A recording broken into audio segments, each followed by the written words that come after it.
요한계시록 4장. 하나님의 보좌.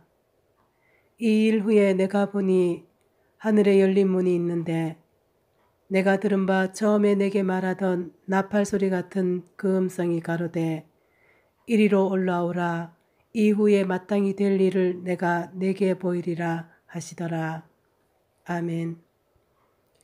이제 본격적으로 장차 될 일들에 대한 기록의 시작입니다. 지금까지는 사도 요한이 본 예수 그리스도의 형상과 7 교회에 대한 이야기였습니다. 이제부터는 장차 온 세상에 임하게 될 다니엘의 마지막 한 일에 대한 계시의 말씀이 구체적으로 풀어지는 순간입니다. 사도 요한은 하늘에 있는 열린 문을 보았습니다. 이 문은 7 교회 중에서 빌라델피아 교회의 성도들에게 약속하신 그 열린 문입니다. 빌라델피아 교회는 예수님께서 다시 오실 때에 공중으로 끌어올려 대환란을 면하게 해주시겠다고 약속하신 교회입니다. 주님의 신부로서 들림을 받아 공중에서 주를 영접하고 영원토록 주와 함께 있게 될 바로 그 교회, 곧 그리스도의 신부된 교회인 것입니다. 사도 요한은 처음 7 금초대 사이를 거니시던 예수 그리스도의 나팔 같은 음성을 들었습니다. 이리로 올라오라. 이 부분은 매우 중요합니다. 1장에서 3장까지 요한이 계시를 받을 때에 그는 반모섬에 있었습니다. 즉, 이 땅에 거하고 있으면서 예수 그리스도의 환상을 보았고 7 교회에 전하시는 주님의 메시지를 들었던 것입니다. 그런데 4장 이후부터는 요한을 먼저 올라오라 하시고 계시를 보여주십니다. 왜 그러셨을까? 그냥 반모섬에 거하게 하시면서 장차 될 일을 돌려주실 수도 있는데 왜 하필 하늘로 올라오게 하셔서 장차 될 일들을 보여주시는 것일까?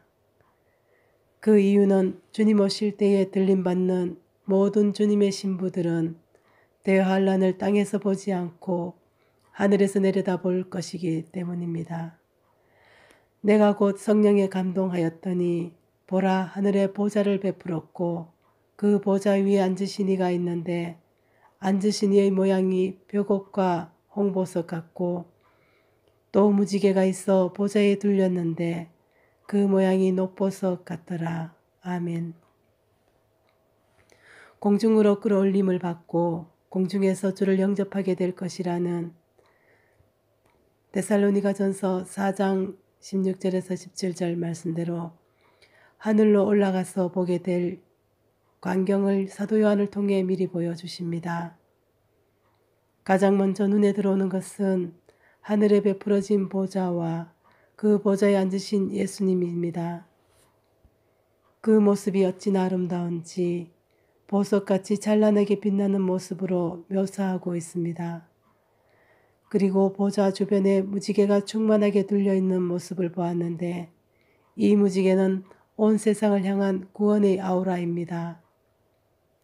언제나 하나님의 기본적인 마음은 심판이 아니라 구원입니다. 주님의 본심은 언제나 한 사람이라도 포기하지 않고 끝까지 추적하여 구원해내고야만 하는 사랑입니다. 그 모든 것을 함축하고 있는 것이 바로 무지개인 것입니다. 또 보좌에 들려 24 보좌들이 있고 그 보좌들 위에 24 장로들이 흰옷을 입고 머리에 금면류관을 쓰고 앉았더라. 아멘. 다니엘서와 에스겔서에도 보좌에 대한 묘사가 나옵니다. 그런데 요한계시록에 나오는 보좌가 구약에서 묘사한 보좌와 다른 점은 24 장로들이 있다는 것입니다. 이들은 누구인가?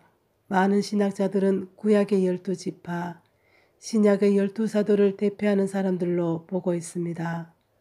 즉, 구원받고 거듭난 구약과 신약의 모든 주님의 신부들을 지칭한다고 볼 수 있습니다. 이들의 복장은 흰옷이요 머리에 금면류관을 쓰고 있습니다. 이 3장의 7 교회를 살펴보면 흰옷을 입은 자들과 면류관을 약속받은 사람들에 대한 이야기가 나옵니다.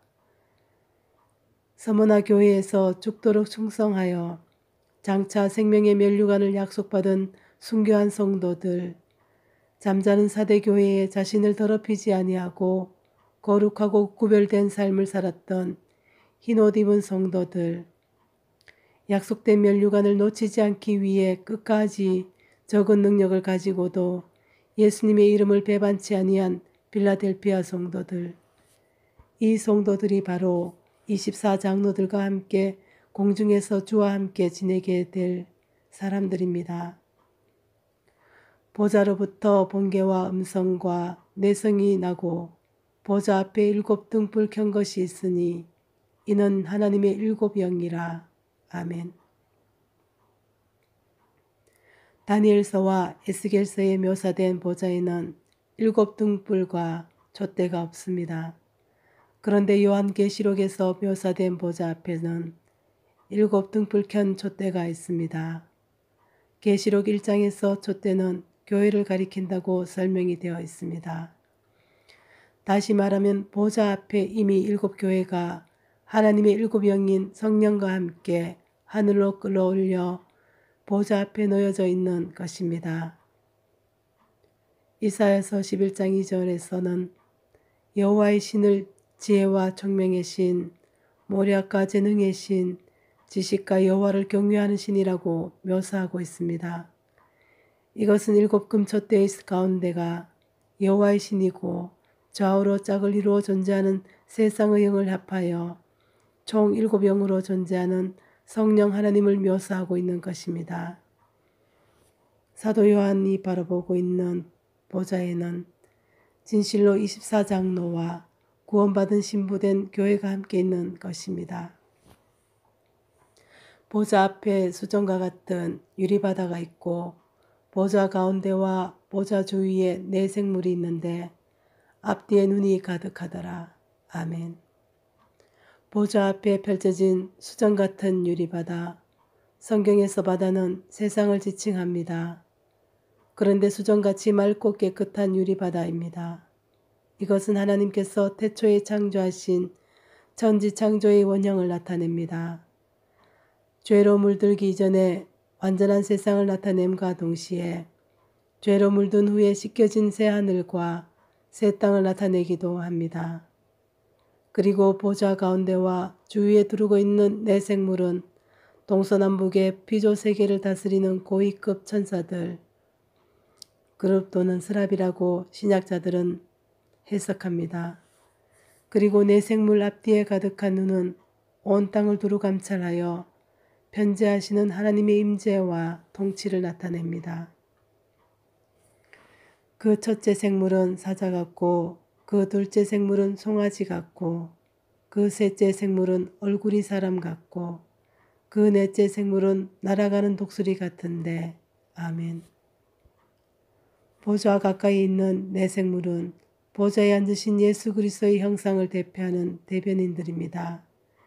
4 생물들의 형상이 사자, 송아지, 사람, 독수리와 같다고 묘사하고 있는데 이것은 바로 예수 그리스도의 4가지 중요한 측면을 묘사하고 있는 것입니다. 사자는 이스라엘의 왕으로 오신 예수님을 나타내고 송아지는 종으로 섬기러 오신 예수님을 나타내며 사람은 창조주께서 인간의 몸으로 내려오신 예수님을 나타내고 독수리는 하나님의 아들로 오신 예수님을 나타냅니다.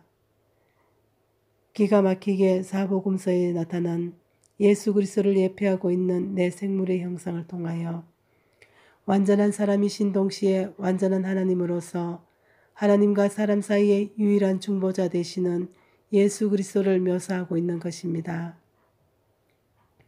4 생물이 각각 6 날개가 있고 그 안과 주위에 눈이 가득하더라. 그들이 밤낮 쉬지 않고 이르기를 거룩하다 거룩하다 거룩하다 주 하나님 곧 전능하신 이여 전에도 계셨고 이제도 계시고 장차 오실 자라 하고. 아멘. 참 재미있는 광경입니다. 4 생물들이 각각 6 날개가 있는데 이사야서 6장 2절에서 3절에 묘사되어 있는 바로 그 천사들입니다. 이사야는 이 천사들에 대해 기록하기를 위쪽 두 날개로 얼굴을 가리고 아래쪽 두 날개로 발을 가리고 그 가운데 있는 두 날개로 밤낮 날개짓을 하며 쉬지 않고 거룩하다를 외치며 하나님을 찬양하고 있다는 것입니다. 천사들이 얼굴을 가린 이유는 하나님의 거룩하고 영광스러운 위엄을 직접 대면하여 볼 수 없을 정도로 찬란하기 때문이며, 발을 가린 이유는 가장 낮고 더러운 곳인 발을 차마 주님 앞에 드러낼 수가 없기 때문에, 밤낮 쉬지 않고 날개짓을 하는 이유는 영원토록 찬송받으시기에 합당하신 주님의 영광을 높이는 곳이 천국이기 때문입니다.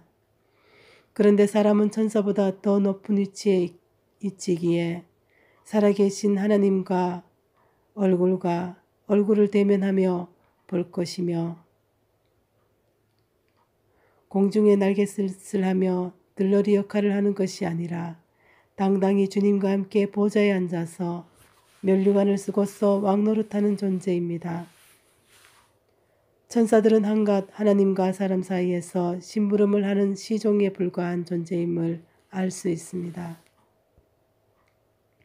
그 생물들이 영광과 존귀와 감사를 보좌에 앉으사 세세토록 사시는 이에게 돌릴 때에 24장로들이 보좌에 앉으신 이 앞에 엎드려 세세토록 사시는 이에게 경배하고 자기의 면류관을 보좌 앞에 던지며 가로되 아멘. 내 생물들이 세세토록 보좌에 앉으신 주님 앞에 영광과 존귀와 감사를 올려드릴 때에 교회를 대표하는 24장로들은 자신들이 앉은 보좌에서 일어나 하나님의 보좌 앞에 엎드러지기를 자기들의 면류관을 보좌 앞에 던집니다. 이토록 존귀한 자리에 앉게 하신 주님의 놀라운 은혜, 이토록 영광스러운 면류관을 씌워주신 주님의 감당할 수 없는 특권 앞에서 그대로 엎드려 주님께 모든 영광을 돌리며 가장 아름다운 최상의 예배를 드리는 것입니다. 마태복음 25장에서 주님이 우편에 있는 자들을 칭찬하시는 장면이 오버랩됩니다. 너희가 내가 헐벗었을 때에 입혔고 굶주렸을 때에 먹였다고 격려하실 때에 우편에 있는 자들이 내가 언제 그랬다고 하면서 모든 영광을 주님께 돌리듯이 24장로들도 자신들은 이런 존귀한 자리에 앉을 자격 없다고 눈물로 감사하며 모든 영광을 주께 돌리는 감격스러운 장면인 것입니다. 우리 주 하나님이여 영광과 존귀와 능력을 받으시는 것이 합당하오니 주께서 만물을 지으신지라 만물이 주의 뜻대로 있었고 또 지으심을 받았나이다 하더라. 아멘. 24장로들의 찬양하는 내용 속에 지난날의 모든 인류의 죄악의 히스토리가 주마등처럼 지나갑니다. 주께서 만물을 주의 뜻대로 지으셨는데 인간이 범죄함으로 멀리 떠나갔다가 다시 돌아왔다는 고백입니다. 죄로 인해 주님 곁을 떠나 고생하다가 돌이켜 다시 주님 보좌 앞에 들어와서 보니 처음 주께서 창조하신 그대로 만물이 주의 뜻대로 그대로 존재하고 있다는 고백입니다. 모든 것이 제자리를 찾고 구원받고 거듭남으로써 죄가 없는 완전한 상태로 회복되었음을 노래하는 찬양입니다. 할렐루야. 아멘.